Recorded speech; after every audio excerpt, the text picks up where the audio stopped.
تو اس ولاگ کے اندر ہم نے آپ کو دکھانی ہے مدینہ منورہ کی زیارات۔ حضور نبی کریم صلی اللہ علیہ وسلم جنگ احد سے واپسی پہ یہاں آرام فرمایا۔ میرے ساتھی نے کہا تھا کہ مسجد اندر سے آپ نے ضرور دیکھنی ہے۔ اس کے بعد ہم آئے ہیں غزوہ احد کے مقام پہ۔ میں اس وقت یہاں پہ تھوڑا سا ایموشنل ہو رہا ہوں۔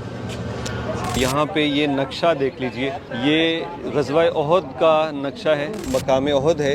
یہاں پہ انہوں نے پڑاؤ کیا، جنگ کا میدان یہاں سجا تھا۔ یہ سامنے جبل احد ہے، تو یہ ہے مقبرہ شہدائے احد۔ آپ علیہ السلام کو زیادہ محفوظ کرنے کے لیے آپ کو یہاں پہ لایا گیا۔ یہ وہ جگہ ہے جہاں پہ حضور علیہ السلام نے ظہر کی نماز ادا کی۔ یہ باغ عثمان جس کے اندر بئر عثمان بھی ہے۔ مسجد قبلتین کے بعد یہاں 7 مساجد پہ آئے ہیں۔ یہ وہ جگہ ہے جہاں پہ نبی صلی اللہ علیہ وسلم کا خیمہ لگا تھا۔ اب ہم آئے ہیں یہاں مسجد جمعہ۔ مسجد کی طرز تعمیر بڑی منفرد ہے اور تقریباً 10 گنبد تو میں اس کے دیکھ چکا ہوں۔ یہ جو طرز تعمیر ہے نا، یہ بہت پرانی بنی ہوئی ہے، اس کو محفوظ کیا گیا ہے۔ میرے پیچھے جو آپ دیکھ رہے ہیں یہ ریلوے اسٹیشن ہے جو سلطان عبد الحمید ثانی نے بنوایا تھا۔ ایک اور بڑی ہی اہم زیارت جو کہ آل نبی صلی اللہ علیہ وسلم سے منسوب ہے، یہ فاطمہ بنت حسن رضی اللہ تعالی عنہا کا گھر ہے۔ السلام علیکم۔ انشاءاللہ شکراً للمعلومات کہ آپ علیہ السلام نے فرمایا کہ مجھے غسل جو ہے میرے مرنے کے بعد اس کنویں کے پانی سے دیا جائے۔ یہ جگہ جو آپ دیکھ رہے ہیں یہ سیدنا سلمان فارسی کا باغ ہے۔ باغ کا نظارہ بھی کر لیں گے اور یہاں پہ ایک ٹیوب ویل بھی انہوں نے بنا رکھا ہے۔ یار کیا خوبصورت نظارہ ہے یہ۔ نبی آپ کو میں نے دیکھا نہیں ہے، نبی آپ کو میں نے دیکھا نہیں ہے۔ بسم اللہ الرحمن الرحیم۔ السلام علیکم، میں ہوں عادل تنویر اور آج ہم مدینہ منورہ کی زیارات پہ یہاں موجود ہیں۔ مدینہ منورہ کے اندر ہولی قرآن سروس سینٹر جسے قرآن فیکٹری بھی کہا جاتا ہے۔ تو اس ولاگ کے اندر ہم نے آپ کو دکھانی ہے مدینہ منورہ کی زیارات، اور یہ زیارات ہم بہت جلدی کریں گے تاکہ میکسیمم نمبر آف زیارات ہم اس میں شامل کریں اور آپ کو ایک دن کے اندر مطلب کتنی زیارتیں بندہ یہاں پہ کر سکتا ہے وہ دکھائیں۔ پوری ویڈیو دیکھیے گا اور کمنٹ ضرور کیجیے گا بعد میں کہ آپ نے کون سی زیارت ہم سے رہ گئی ہے اور کون سی آپ نے پہلی مرتبہ دیکھی۔ لیکن اس سے پہلے درود شریف پڑھ کے ایک دفعہ کمنٹ سیکشن میں بھی درود شریف ضرور لکھیے گا۔ اللہم صلی علی محمد وعلی آلہ وصحبہ وسلم۔ تو اس فیکٹری پہ آپ کو لے جانے سے پہلے زیارت شروع کرتے ہیں۔ مسجد النبی شریف میں روضہ رسول کے بالکل سامنے ایک زیارت ہے، وہاں سے سٹارٹ کرتے ہیں اور پھر اس قرآن فیکٹری میں آپ کو لے کے چلتے ہیں۔ سبز گنبد کے بالکل سامنے جو کار پارکنگ ہے اس میں آپ جائیں گے تو بیسمنٹ نمبر 2 میں آپ کو نیچے یہ میوزیم مل جائے گا، جہاں پہ آپ کو 2 حصے ملیں گے۔ ایک حصے کے اندر انہوں نے لکھنے لکھانے کے مختلف طور طریقوں سے متعلق قلم، دوات اور ایسی چیزیں رکھی ہوئی ہیں۔ پرانے ادوار میں قلم کیسے استعمال ہوتی تھی، سیاہی کیسے بنائی جاتی تھی اور خطوط کیسے بھیجے جاتے تھے، وہ ساری چیزیں موجود ہیں۔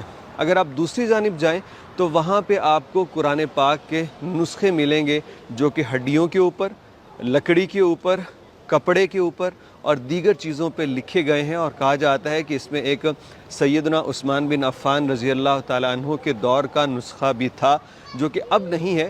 شاید اس کو مینٹین کرنے کے لیے یا محفوظ کرنے کے لیے وہ یہاں سے ہٹایا گیا ہے، لیکن یہ زیارت آپ کو مل سکتی ہے۔ ہم نے پیچھے آپ کو ایڈریس بتا دیا ہے، روضہ رسول کے گنبد شریف کے بالکل سامنے کار پارکنگ کی بیسمنٹ نمبر 2 میں آپ یہاں پہ آ سکتے ہیں اور جی بھر کے آپ اپنی آنکھوں اور سینے کو ٹھنڈک پہنچا سکتے ہیں ان مخطوطات کو دیکھ کے۔ دوسری زیارت ہم یہاں پہ کر رہے ہیں ہولی قرآن سروس سینٹر جو کہ تبوک روڈ پہ ہے، مسجد النبی سے تقریباً کوئی 7 کلومیٹر دور، اور یہاں پہ اس کی جو ٹائمنگ ہے یہ ہے صبح 7 سے رات 10 بجے تک۔ لیکن ابھی ہمیں پتہ چلا ہے کہ ٹائمنگ یہاں پہ تبدیل ہو چکی ہے، لیکن تھوڑا سا میں آپ کو ویو دے دیتا ہوں۔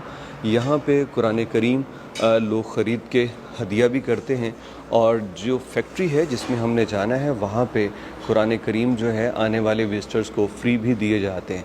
تو حرمین شریفین کے اندر جو قرآن پاک آپ دیکھتے ہیں مختلف زبانوں میں، مختلف اوراق میں، وہ سارے کے سارے اسی فیکٹری کے اندر ہوتے ہیں۔ میں اس کی لوکیشن آپ کو دے دوں گا، آپ لوکیشن دیکھ کے یہاں پہ وزٹ کر سکتے ہیں، اور ہم